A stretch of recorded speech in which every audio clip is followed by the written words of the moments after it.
from CBS News. It's The Early Show. Up next this morning, get in the spirit of the holidays with some delicious holiday spirits, special cocktails to make your Christmas very merry. You're watching The Early Show on CBS.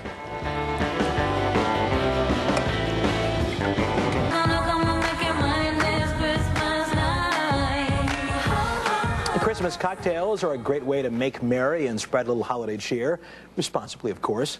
This year, why not serve your guests something special, like perhaps homemade eggnog or spiced wine with a kick?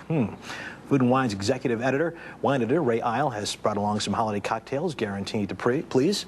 Ray, I haven't been drinking yet, but is it Ray? It's good to see you. It's good to see you, too. Merry Christmas to you. A lot of good stuff here. First thing you make is a Punch Royale. Punch Royale. This is really cool. This is from the 17th century, and a cocktail historian, a friend of mine, David Wondrich, kind of unearthed the recipe. Okay. And punch is great for parties, and actually we can just start pouring this stuff. What do you have here? A whole bottle of cognac. A whole bottle of cognac? Yeah, well, and why not? And you've got a big block of ice in there? And a big block of ice that you sort of make in advance, which is cool, because that way you don't have to worry about chunks of ice floating around. And the base here is what? The base here, that was just water. Water, okay. And then some lemon juice. All right. Fresh lemon juice. And that is an infused sugar syrup. You melt down sugar and water. All right. You add ginger. You add lemon peels. You add cinnamon. The whole thing? Right in there. Okay. Whole thing. And nice thing about punch is that you don't have to, and then half a bottle of Riesling from Germany. All right. And the nice thing about punch is you don't have to sit around and make cocktails during your party. Okay. Everybody can serve themselves and have a great time. You give it a little stir. And, we've got cognac and we've got a little wine, half a bottle of wine in here. Yeah, but you also have a fair amount of water, so it's not lethal. It's it's definitely got a kick, but it's not crazy. Here, I'll give you a little tast of this. All right. Decide what you think. And that is Punch Royale. It's a great holiday kind of festive thing to do. And again, tell me what was in this concoction. It's a sugar syrup. You melt sugar down with water, and then you infuse it with lemon peels, with ginger, with a little cinnamon. Oh. And it's just a great sort of big party. Put out a bowl of this, and everybody will have a great time. That is surprisingly smooth. I mean, off the top of your head, you think with all that alcohol, it's going to bite and all. Yeah, and in fact, it's very mellow. It's I love it personally. I think it's great. Very nice. Then eggnog. Homemade eggnog. Most people will go out and just buy the stuff. Yeah, you buy the carton and you dump it in a bowl, and everybody's like, ooh. But this is homemade eggnog. It takes a little while. I mean, it takes some work, but it is so good. This has got, it's also, I have to say, a little bit rich. It's got a little bit rich. It's got heavy cream. It's got eggs. 10 large egg yolks. Is that correct? Yeah, that's correct. And essentially you make a custard. You can make eggnogs with raw eggs, but I think given eggs these days, better off to make a kind of custard out of them.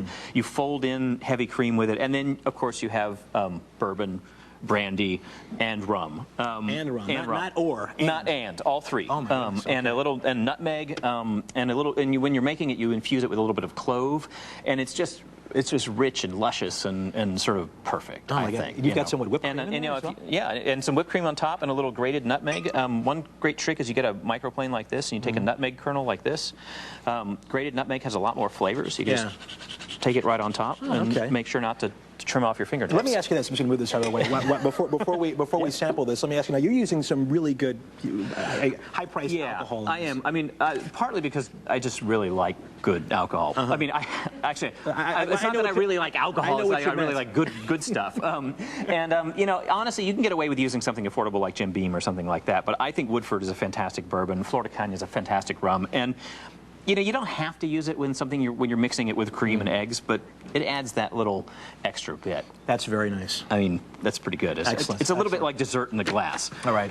Yes, it is.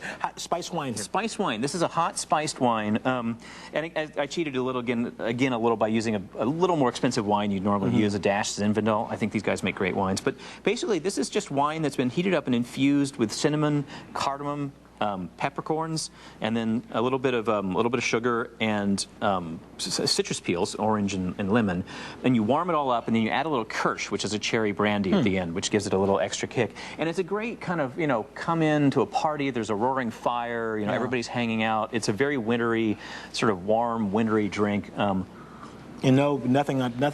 You added nothing on the top of this. Nothing on the top of this. I mean, it's beautifully aromatic. If you're making a pot of this during a party, everybody's going to smell it. All that aroma is going to go out there, and it's And it sort of just warms you up from inside. Tasting that spice, really nice. Yeah, and it's not too crazy potent. Now some people, there are people who don't want to drink, but they want to be part of the party, even if they're not drinking. So we came up with a great mocktail.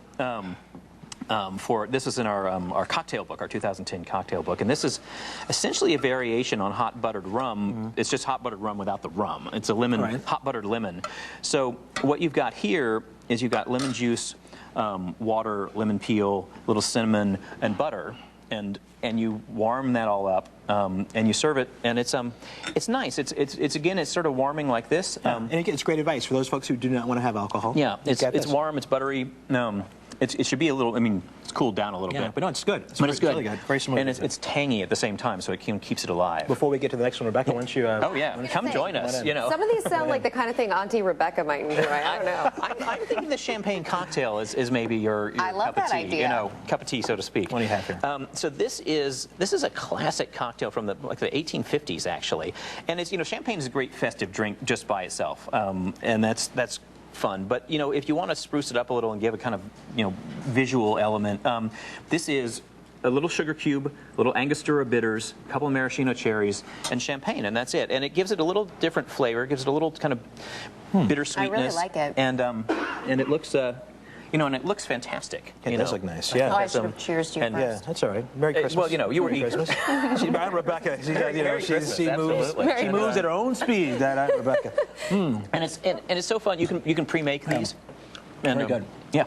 Very good. So. Cal, thank you so much. Ray Isle, thank you so much. See, there you go. Thank you for having me. It's good to see you. It's working. To get the recipes for all these delicious Christmas cocktails, you can log on to cbsnews.com/Saturday, all in lowercase. We're coming back. Stay with us. This is The Early Show on CBS. Cheers.